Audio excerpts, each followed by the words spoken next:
Aku buat jabatan suamiku yang seorang Polri hancur dan jatuh miskin, agar mertuaku tidak angkuh dan suka menghina.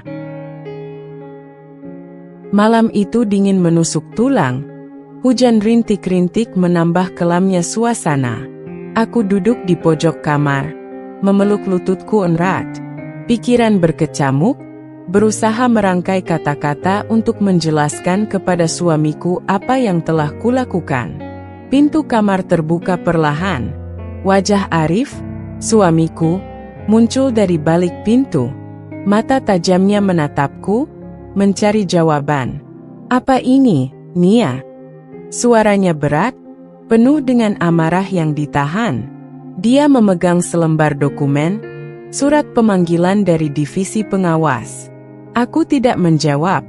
Air mataku jatuh begitu saja. Rasanya seperti menelan bara, panas dan menyakitkan. "Jawab, Nia, apa benar kau yang mengirimkan laporan itu?" Aku ingin menggeleng, ingin berbohong, tapi apa gunanya? Semua sudah terlalu jauh. Akhirnya, aku mengangguk perlahan. Arif melempar dokumen itu ke lantai, kertas-kertasnya berserakan di dekat kakiku. "Kau sadar apa yang kau lakukan? Karirku, Nia. Kau menghancurkannya. Kenapa?" Aku memejamkan mata, mencoba mengumpulkan keberanian. "Aku lakukan ini untuk kita, untuk keluarga kita, Arif. Untuk menghentikan semua penghinaan yang selama ini aku terima dari ibumu. Aku sudah tidak kuat." Mata Arif membelalat. "Kau menghancurkan hidupku hanya karena kau tidak suka dengan caranya bicara? Itu alasanmu?" "Bukan hanya itu." Suaraku pecah. "Selama ini aku diam, menahan semua ucapan ibumu yang selalu merendahkan aku. Tapi kali ini berbeda, Arif. Aku menemukan bukti-bukti itu. Uang yang kau terima, transaksi yang tidak pernah kau ceritakan. Aku tahu kau terlibat." Arif tertegun. Wajahnya memucat. "Jadi, kau ini istriku atau pengkhianatku?" Kalimat itu menghantamku seperti pukulan. Aku terdiam, tidak tahu bagaimana menjawabnya. Di luar, suara hujan semakin deras, seolah ikut menangisi kehancuran kami. Pagi itu, berita tentang penyelidikan Arif sebagai perwira polisi memenuhi layar televisi. Ibuku yang datang berkunjung hanya bisa menggeleng, sementara mertuaku, Bu Kartini, langsung bergegas ke rumah kami. "Ini pasti ulahmu," serunya dengan nada tinggi, telunjuknya menunjuk ke arahku. "Kau tidak pernah cocok dengan keluarga ini sejak awal. Dasar perempuan tidak tahu diri." Aku menatapnya tanpa berkata apa-apa. Semua yang ingin aku katakan terasa sia-sia. Aku tahu, bagaimanapun aku menjelaskan, dia tidak akan peduli. Yang dia lihat hanya bahwa menantunya adalah akar dari segala masalah. "Arif tidak akan pernah seperti ini kalau dia tidak menikah denganmu," lanjutnya. "Aku sudah bilang dari dulu, kamu itu cuma pembawa sial." "Cukup, Bu." Arif akhirnya membuka mulut. "Ini bukan salah Nia." Aku tertegun. Wajah mertuaku juga menunjukkan keterkejutan. "Kau membela dia? Setelah semua ini?" Arif mendesah panjang. "Semua yang terjadi adalah tanggung jawabku. Jangan salahkan Nia." Tapi entah kenapa, kata-katanya terdengar hampa. Seperti ada sesuatu yang dia tahan, sesuatu yang dia sembunyikan dariku. Hari-hari berlalu dengan berat. Proses penyelidikan berlangsung cepat, dan jabatan Arif sebagai perwira dicopot. Hidup kami berubah drastis. Dari rumah besar di kompleks elit, kami harus pindah ke rumah kontrakan sederhana di pinggiran kota. Aku mencoba bertahan, tapi setiap malam aku mendengar Arif menghela napas panjang, menyesali keputusannya. Namun, semua ini baru permulaan. Setiap kali aku melewati rumah mertuaku, Aku merasakan tatapan dingin dari tetangga dan keluarga besarnya. Nama baik keluarga mereka tercoreng, dan aku adalah kambing hitamnya. "Kenapa kau lakukan ini, Nia?" tanya Arif suatu malam, dengan nada yang lebih lembut dari sebelumnya. "Apa tidak ada cara lain?" Aku menatapnya lama, mencari sisa-sisa cinta di matanya. "Aku tidak tahu, Arif. Tapi aku tahu, jika kita tidak melawan apa yang salah, hidup kita tidak akan pernah tenang." Dia tidak menjawab, hanya menatap kosong ke arah dinding.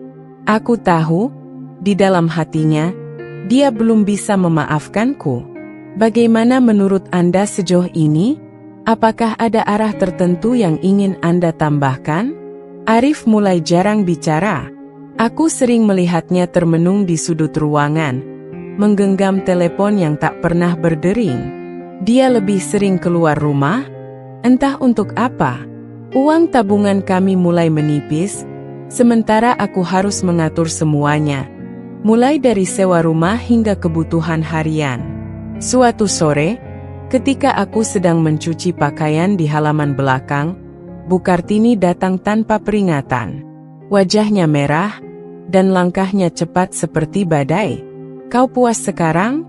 Kau hancurkan semuanya. Lalu apa yang akan kau lakukan? Minta cerai? Kabur?" Aku berdiri, menghadapnya dengan perasaan campur aduk. "Bu, saya tidak pernah ingin ini terjadi. Saya hanya apa? Hanya ingin keluargaku hancur." Dia mendekat, menatapku tajam. "Kau pikir aku akan membiarkan ini? Kau pikir aku akan diam saja? Arif akan meninggalkanmu, Nia. Kau bukan siapa-siapa. Kau cuma beban." Air mataku hampir tumpah, tapi aku menahan diri. Kalau memang begitu, kenapa Bu Kartini tidak datang untuk mendukung Arif? Bukankah dia anak ibu? Kenapa malah menyalahkan saya? Wajahnya berubah. Untuk sesaat, aku melihat keraguan di matanya. Tapi hanya sesaat. "Kau memang pintar bicara. Tapi ingat, perempuan sepertimu tidak punya tempat di keluarga ini." Dia pergi, membanting pintu di belakangnya. Ketika malam tiba, Arif pulang dengan wajah yang lebih kusut dari biasanya. Dia duduk di sofa, tidak memandangku. "Bu Kartini datang tadi," kataku. Dia mengangguk, tidak terkejut. "Apa yang sebenarnya kau cari dari semua ini, Nia?" Aku mengambil napas panjang. "Kebenaran, Arif. Hanya itu. Aku tidak tahan hidup dengan kebohongan." Dia tertawa kecil, tapi getir. "Kebenaran? Dan lihat apa yang terjadi. Aku kehilangan segalanya. Kau tahu siapa yang paling senang melihatku seperti ini? Musuh-musuhku. Orang-orang yang dulu ingin menjatuhkanku. Kau menyalahkanku. Aku tidak tahu." Dia menghela napas, menutupi wajahnya dengan tangan. "Tapi aku tidak pernah membayangkan hidup kita akan seperti ini." Aku duduk di sebelahnya, mencoba menyentuh tangannya, tapi dia menyingkir. "Arif, aku melakukan ini bukan karena aku membencimu. Aku melakukannya karena aku ingin kita bebas." Dia berdiri, mengambil jaketnya. "Aku butuh udara." Dia pergi, meninggalkanku sendirian di ruang tamu yang dingin. Beberapa minggu kemudian, berita lain mulai bermunculan. Kali ini, menyebutkan bahwa ada nama-nama lain yang terlibat dalam kasus yang menyeret Arif. Salah satunya adalah Bu Kartini. Aku duduk di depan televisi, tidak percaya dengan apa yang kudengar. Telepon berdering. Itu dari Arif. "Kau lihat berita itu?" "Ya." "Apa artinya ini, Arif?" Dia terdiam sejenak. "Artinya, semuanya sudah lebih rumit dari yang kita duga. Aku akan pulang malam ini. Kita harus bicara." Aku menutup telepon dengan tangan gemetar. Ada sesuatu yang lebih besar dari semua ini. Sesuatu yang belum aku ketahui. Malam itu, Arif pulang dengan wajah lelah, tapi sorot matanya berbeda. Ada kemarahan yang dia sembunyikan, atau mungkin keraguan yang terus menggerogoti hatinya. Dia duduk di kursi makan, menatapku tanpa berkata apa-apa. "Apa maksud berita tadi?" tanyaku, mencoba memecah keheningan. Dia mendesah, melepaskan dasinya yang sudah longgar. "Ibu mungkin terlibat." Aku tidak tahu seberapa jauh, tapi ini jelas bukan kebetulan. Jantungku berdegup kencang. "Kau tahu sesuatu, Arif?" Dia menatapku lama, seperti mencari sesuatu di mataku. "Kau benar tentang banyak hal, Nia. Tapi ada hal yang tidak kau ketahui." "Apa maksudmu?" "Ibu. Dia punya koneksi dengan beberapa pihak. Orang-orang yang selama ini kita anggap tidak mungkin disentuh. Aku tahu dia sering menggunakan pengaruhku untuk kepentingan mereka." Aku terdiam, mencoba mencerna kata-katanya. "Dan kau membiarkannya? Apa yang bisa aku lakukan?" "Dia ibuku, Nia. Kau tahu betapa sulitnya menolak dia. Tidak cukup sulit untuk membiarkan aku dihina setiap hari," ujarku tajam.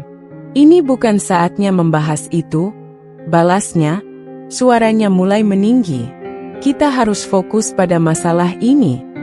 Masalah ini, Arif, adalah hasil dari semua kebohongan yang kau biarkan terjadi.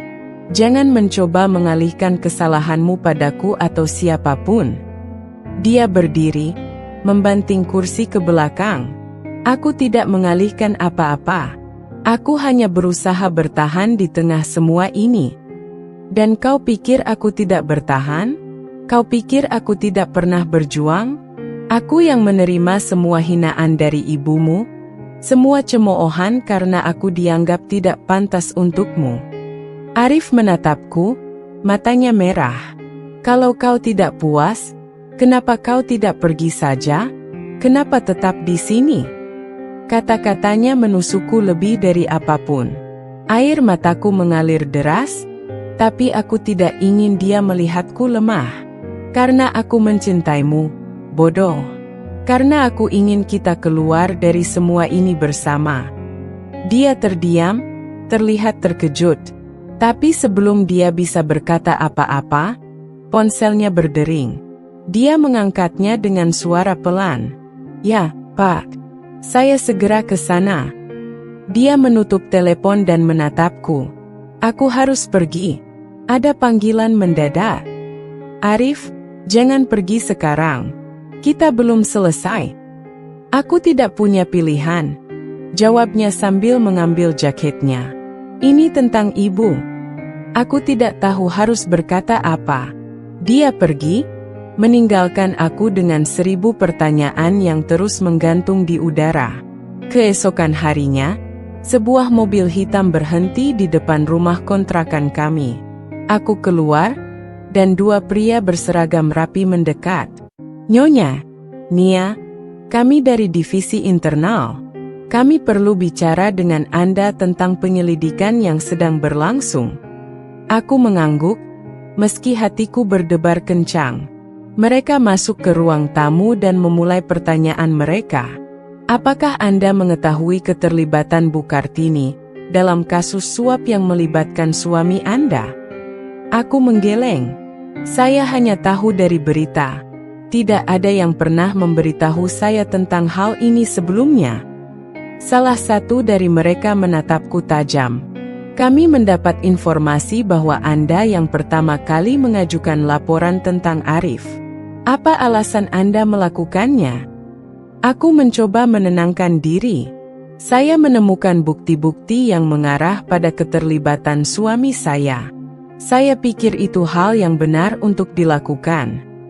Dan sekarang, setelah semuanya terbongkar, apakah Anda masih yakin bahwa itu hal yang benar? Pertanyaan itu membuatku terdiam. Aku tidak tahu harus menjawab apa. Tiba-tiba pintu terbuka, dan Arif masuk. Wajahnya penuh amarah. Apa yang kalian lakukan di sini?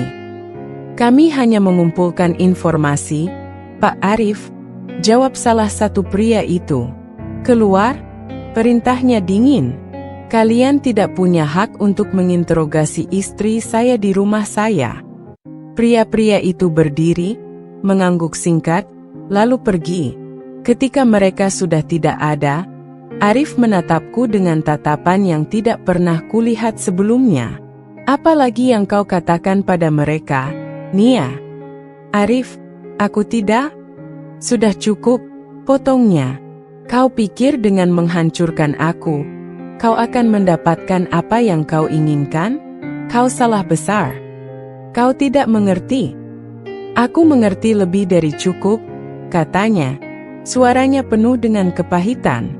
Aku mengerti bahwa aku tidak bisa lagi percaya pada siapapun, bahkan padamu. Dia berjalan ke kamar, meninggalkan aku yang terdiam di ruang tamu, mencoba memahami apa yang baru saja terjadi. Malam itu, aku duduk di ruang tamu sendirian. Hujan deras mengguyur atap rumah, membuat suara gemuruh yang entah mengapa semakin menekan perasaanku. Kata-kata Arif terus terngiang di kepala. Dia tidak bisa lagi percaya padaku.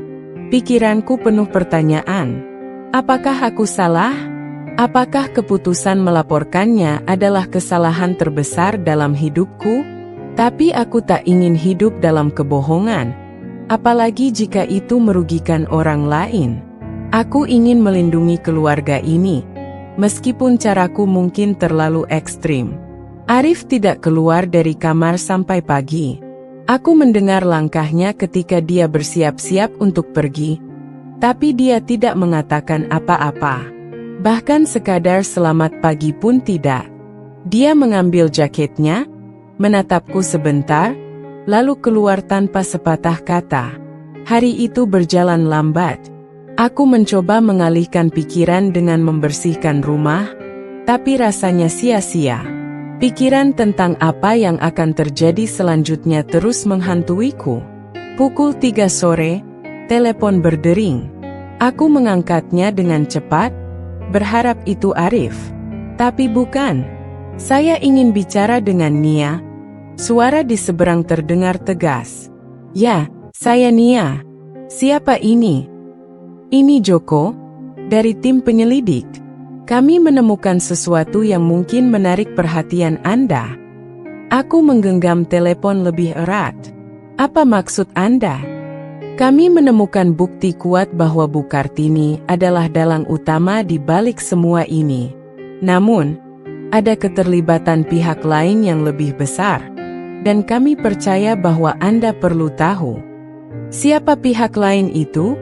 Tanyaku, suaraku gemetar. Dia terdiam sesaat. Lebih baik Anda datang ke kantor kami untuk membahas ini. Kami tidak bisa menjelaskannya di telepon. Aku merasa seluruh tubuhku lemas. Baik, saya akan datang. Di kantor penyelidik, aku bertemu Joko, seorang pria paruh baya dengan raut wajah serius. Dia mengajakku ke ruang kecil yang dipenuhi dokumen dan papan tulis penuh catatan. Kami menemukan bukti transfer dana besar yang melibatkan Bu Kartini. Tapi yang mengejutkan adalah penerima dana tersebut, katanya sambil menunjukkan sebuah dokumen. Aku membaca dokumen itu dengan hati-hati. Mataku membelalak saat melihat nama di dalamnya. Ini tidak mungkin. Ini kenyataannya, jawab Joko. Orang yang menerima dana ini adalah rekan bisnis keluarga Anda. Dan dia adalah salah satu tokoh kunci yang mempengaruhi keputusan Arif selama ini. Arif tahu soal ini? Tanyaku, mencoba mengendalikan napas. Sepertinya tidak. Tapi kami tidak bisa memastikan. Pikiranku kacau. Aku mencoba merangkai semua potongan informasi yang baru saja kuterima. Jika Arif tidak tahu, berarti dia hanya menjadi alat. Tapi jika dia tahu, aku tidak sanggup melanjutkan pikiranku. Apa yang harus saya lakukan? Tanyaku lirih. Joko menatapku lama. Anda adalah satu-satunya yang bisa membuka semuanya. Tapi itu berarti Anda harus siap kehilangan semuanya, termasuk pernikahan Anda. Aku pulang dengan kepala penuh beban. Rumah terasa lebih sunyi dari biasanya, dan Arif belum pulang. Aku duduk di meja makan, mencoba mencerna semuanya. Pukul 10 malam, pintu depan terbuka. Arif masuk. Wajahnya lebih lelah dari biasanya. Dia menatapku sebentar, lalu berjalan ke dapur tanpa berkata apa-apa. "Arif," panggilku. Dia berhenti, tapi tidak berbalik. "Apa?" Aku tahu siapa yang menerima uang itu. Dia berbalik, matanya penuh amarah. "Apa lagi yang kau temukan? Kau tidak puas hanya dengan menghancurkan hidupku?" "Ini lebih dari itu, Arif," kataku. Suaraku bergetar. "Ini tentang keluargamu, tentang ibumu." Dia tertawa kecil, tapi nadanya dingin. "Kau pikir aku tidak tahu? Aku tahu lebih banyak dari yang kau kira, Nia. Aku hanya memilih untuk diam, karena aku tidak mau kehilangan semuanya." Aku tertegun. "Jadi kau tahu selama ini?" "Ya, aku tahu," teriaknya. "Tapi apa yang bisa aku lakukan? Melawan ibuku? Melawan sistem yang sudah terlanjur busuk ini?" Aku mencoba bertahan, "Nia, aku mencoba melindungi kita." "Dengan cara membiarkan dirimu terjebak dalam lingkaran itu?" balasku dengan suara meninggi. "Apa kau pikir itu mudah bagiku? Kau tidak tahu apa-apa tentang apa yang aku alami, Nia. Kau hanya duduk di sini, menilai segala hal tanpa tahu apa yang sebenarnya terjadi." "Aku melakukan ini karena aku peduli, Arif. Aku tidak ingin kita hidup dalam kebohongan. Aku ingin kita bersih, meskipun itu berarti kita harus memulai dari nol. Dan lihat di mana kita sekarang," katanya. Suaranya melemah. "Kita kehilangan segalanya, dan kita bahkan tidak bisa saling percaya lagi." Air mata mengalir di pipiku. "Aku hanya ingin kita tetap bersama, Arif. Apa itu terlalu sulit?" Dia menatapku lama, lalu menggeleng pelan. "Aku tidak tahu, Nia. Aku tidak tahu apakah kita masih bisa bersama setelah semua ini." Dia berjalan ke kamar tanpa mengatakan apa-apa lagi. Aku duduk di sana, merasa hancur, tidak tahu harus berbuat apa. Malam itu, aku tidak bisa tidur. Kata-kata Arif terus terngiang di kepalaku. Rasa sakit, amarah, dan ketidakpastian bercampur menjadi satu, menghantui setiap detik pikiranku. Aku tahu bahwa keputusan yang kuambil telah menghancurkan banyak hal, tetapi aku tidak pernah membayangkan akan sejauh ini. Ketika matahari mulai muncul di ufuk timur, aku mendengar langkah kaki dari kamar. Arif keluar dengan wajah yang masih lelah, rambutnya berantakan, dan mata yang terlihat seperti kurang tidur. Dia menatapku sebentar, lalu mengambil segelas air dari dapur tanpa sepatah kata. "Arif," panggilku pelan. Dia tidak menjawab. "Aku tidak mau kita seperti ini terus," lanjutku. Dia menaruh gelas di meja dengan sedikit keras. "Lalu kau mau apa, Nia? Mau aku pura-pura semuanya baik-baik saja? Kita sudah melewati batas. Kau tahu itu. Tidak ada yang melewati batas kalau kita berdua berusaha," balasku. Dia tertawa kecil, getir, lalu duduk di depanku. "Berusaha? Aku sudah berusaha. Aku bertahan untukmu, untuk keluarga ini. Tapi kau malah menusukku dari belakang." Aku menggenggam meja erat-erat. "Aku tidak menusukmu, Arif. Aku mencoba menyelamatkan kita dari hidup yang salah. Dan apa hasilnya?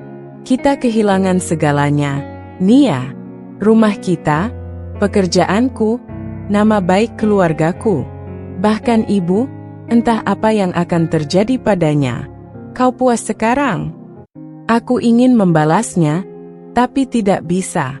Dia benar. Aku merasa seperti berada di jurang, tidak tahu bagaimana harus kembali ke atas. Hari itu, aku memutuskan untuk pergi ke rumah Bu Kartini. Ini mungkin keputusan yang buruk, tetapi aku tidak punya pilihan lain. Aku harus bicara dengannya, harus mencari tahu apa yang sebenarnya terjadi. Ketika aku sampai di sana, suasana rumah besar itu berbeda. Pintu utama terbuka sedikit, dan tidak ada suara sama sekali dari dalam. Aku masuk perlahan, memanggil namanya, Bu Kartini. Tidak ada jawaban. Aku melangkah lebih jauh ke dalam, dan akhirnya menemukannya duduk di sofa ruang tamu. Wajahnya pucat, matanya sembab seperti habis menangis. "Kau datang untuk apa lagi, Nia?" tanyanya dengan suara lemah. "Aku ingin bicara, Bu. Ini penting." Dia tertawa kecil, lalu menggeleng. "Semua ini terjadi karena kau. Tahu, kalau saja kau tidak ikut campur." Aku mencoba menahan amarah. "Bu, ini bukan hanya tentang saya. Ini tentang kita semua. Saya tahu ada sesuatu yang lebih besar di balik semua ini. Dan saya tahu ibu terlibat." Dia menatapku dengan mata merah. "Apa yang kau tahu? Kau hanya seorang perempuan yang tidak pernah dianggap apa-apa. Kau pikir kau bisa mengerti apa yang sebenarnya terjadi?" Aku mendekatinya, mencoba berbicara lebih lembut. "Saya tahu ibu mencintai Arif. Dan saya tahu ibu melakukan semua ini untuk dia. Atau mungkin untuk keluarga. Tapi apa yang terjadi sekarang tidak bisa diselesaikan dengan saling menyalahkan." Dia terdiam, menatapku lama. Lalu, untuk pertama kalinya, aku melihat air mata mengalir di pipinya. "Aku tidak pernah ingin ini terjadi, Nia. Aku hanya ingin menjaga nama baik keluarga ini. Tapi semuanya sudah lepas kendali." "Apa maksud ibu?" tanyaku pelan. "Ibu terpaksa," katanya dengan suara bergetar. "Orang-orang itu mereka mengancam. Kalau aku tidak ikut dalam permainan mereka, mereka akan menghancurkan semuanya. Mereka akan membuat Arif terlihat seperti penjahat besar." Jantungku berdegup kencang. "Siapa mereka?" Dia menggeleng. "Aku tidak bisa memberitahumu. Kalau aku melakukannya, mereka akan..." Aku meraih tangannya, mencoba meyakinkannya. "Ibu harus memberitahu saya. Ini satu-satunya cara untuk menyelamatkan Arif." Dia menatapku lama, lalu akhirnya berkata dengan suara yang hampir tak terdengar, "Orang-orang itu bukan hanya sekadar mafia biasa. Mereka punya kekuasaan, punya pengaruh. Bahkan hukum tidak bisa menyentuh mereka." Aku merasa seperti ditampar. Apa yang sedang kami hadapi jauh lebih besar dari yang kukira. Ketika aku pulang, Arif sudah menungguku di depan rumah. Wajahnya penuh dengan kemarahan. "Kau pergi ke rumah ibu?" tanyanya dengan nada tajam. "Iya, aku harus bicara dengannya," jawabku jujur. "Apa yang kau katakan padanya?" "Aku hanya mencoba mencari tahu apa yang sebenarnya terjadi, Arif. Kita tidak bisa terus-terusan seperti ini." Dia menggeleng, lalu tertawa kecil. "Kau pikir kau bisa menyelesaikan semuanya? Kau bahkan tidak tahu separuh dari apa yang sebenarnya terjadi. Kalau begitu, beritahu aku," seruku, tak bisa lagi menahan emosiku. "Aku sudah cukup menderita karena semua ini, Arif. Kalau kau masih peduli sedikit saja padaku, ceritakan yang sebenarnya." Dia terdiam lama, menatapku dengan mata yang penuh dengan kebimbangan. Lalu, untuk pertama kalinya, dia mulai bicara. Aku terjebak, Nia. Aku tidak tahu bagaimana caranya keluar. Mereka memanfaatkan aku, ibu, bahkan semua orang di sekitar kita. Aku mencoba melawan, Tapi setiap kali aku melakukannya, mereka semakin menghancurkan aku. Siapa mereka, Arif? Siapa orang-orang ini? Dia menarik napas panjang, lalu berkata dengan suara berat, orang-orang di atas. Mereka yang tidak bisa disentuh. Mereka yang bahkan hukum pun tunduk pada mereka. Aku merasa tubuhku gemetar. Ini bukan hanya soal keluarga kami lagi. Ini jauh lebih besar dari yang pernah kubayangkan. Malam itu, setelah Arif mengungkapkan kebenaran, aku hanya bisa duduk terdiam.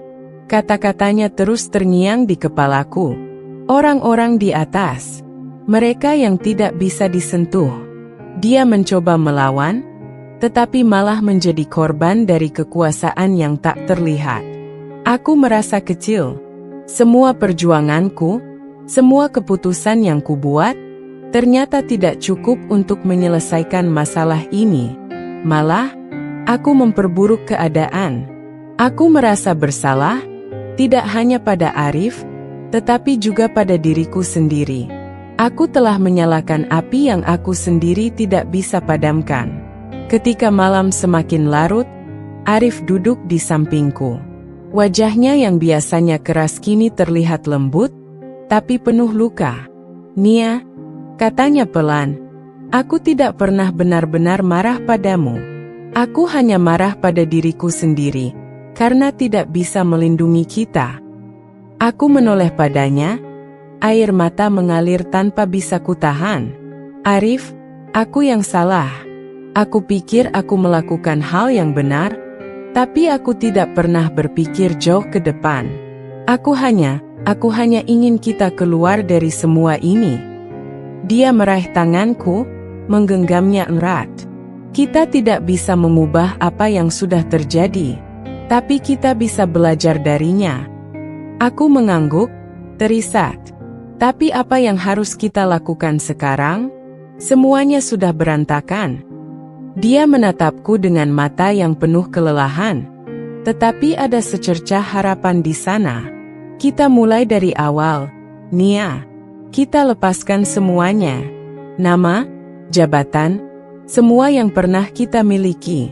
Yang penting, kita tetap bersama." Kata-katanya menyentuh hatiku. Mungkin memang itulah yang harus kami lakukan. Meninggalkan semua beban yang selama ini kami bawa, dan memulai hidup baru. Meskipun itu berarti hidup dalam kesederhanaan. Keesokan harinya, aku mendatangi Joko di kantor penyelidik. Aku menyerahkan semua informasi yang ku tahu, termasuk pengakuan Bu Kartini. Aku tahu ini akan membawa konsekuensi besar bagi keluargaku. Tetapi aku yakin ini adalah langkah yang benar. Arif juga membuat keputusan yang mengejutkan. Dia mengundurkan diri dari pekerjaannya sebagai polisi. Dia tahu bahwa selama dia tetap berada dalam sistem, dia tidak akan pernah benar-benar bebas. Dia memilih untuk hidup sederhana, jauh dari sorotan. "Ini tidak akan mudah," katanya padaku saat kami mulai mengemasi barang-barang di rumah kontrakan kami. "Aku tahu," jawabku, menatapnya dengan senyum kecil. "Tapi setidaknya kita punya satu sama lain." Dia tersenyum untuk pertama kalinya dalam beberapa bulan. Senyum itu memberiku harapan bahwa kami akan baik-baik saja, meskipun perjalanan kami penuh dengan rintangan. Dalam perjalanan ini, aku belajar banyak hal. Aku belajar bahwa kebenaran memang penting, tetapi cara menyampaikannya sama pentingnya. Aku belajar bahwa cinta bukan tentang saling menyalahkan, tetapi tentang saling mendukung, bahkan dalam keadaan yang paling sulit sekalipun. Jika ada satu hal yang bisa kukatakan kepada siapapun yang membaca kisah ini, itu adalah: jangan pernah mengorbankan hubungan yang berharga hanya demi membuktikan sesuatu. Kejujuran itu penting, tetapi harus disampaikan dengan bijaksana.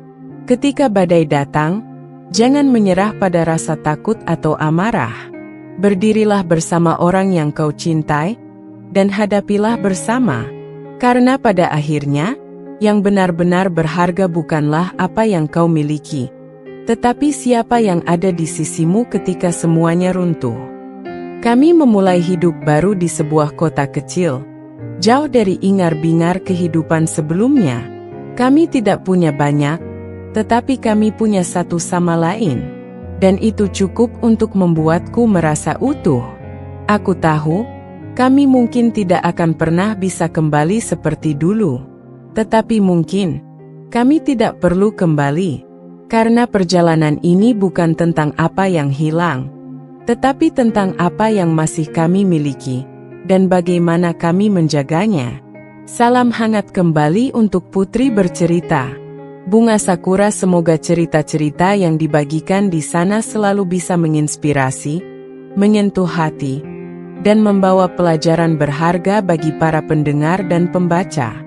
Teruslah berkarya dan menyampaikan kisah yang penuh makna. Bintang bersinar.